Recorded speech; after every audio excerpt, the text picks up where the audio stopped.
लाओ जी सब्जी बना रहे हैं।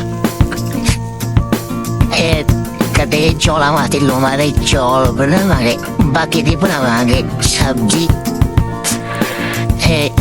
तड़का लग रहा मेरा सूरत है और कर्जी कमाई जाएगी।